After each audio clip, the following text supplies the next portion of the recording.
I'm not very good at singing songs, but here's a try.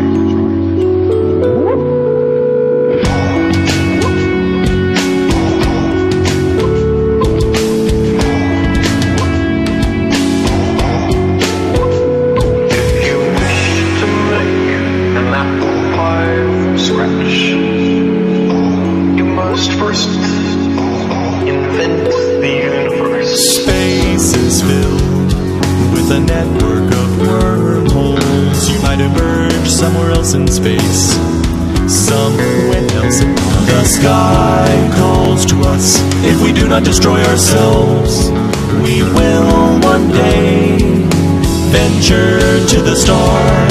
A still more glorious dawn awaits, not a sunrise, but a galaxy rise. A morning filled with 400 billion suns, the rising of the Milky Way. Is full beyond measure of elegant truths, of the exquisite interrelationships, of the awesome machinery of nature. I believe our future depends powerfully on how well we understand this cosmos, in which we float like a mote of dust in the morning sky.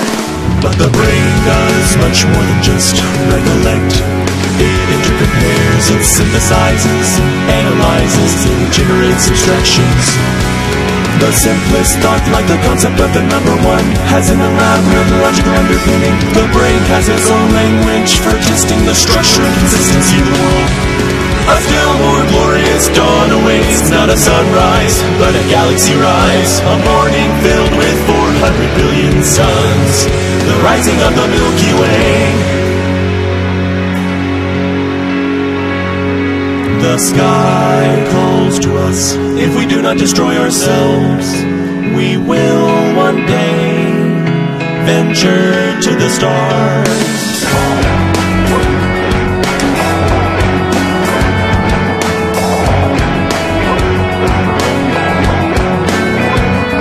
Since the dawn of time, we have crossed the line at the edge of what is known.